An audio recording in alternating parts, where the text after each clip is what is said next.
Esther 7. So the king and Haman came to banquet with Esther the queen. The king said again to Esther on the second day, at the banquet of wine, "What is your petition, Queen Esther? It shall be granted you. What is your request?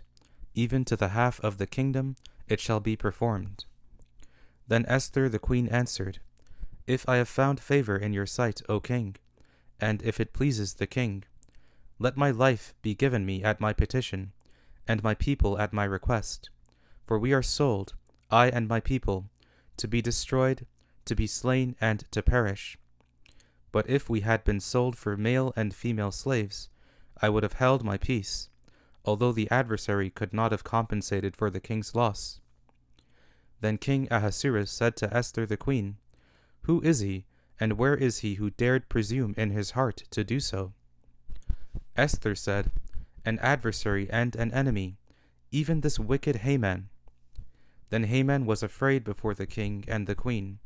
The king arose in his wrath from the banquet of wine, and went into the palace garden. Haman stood up to make request for his life to Esther the queen, for he saw that there was evil determined against him by the king.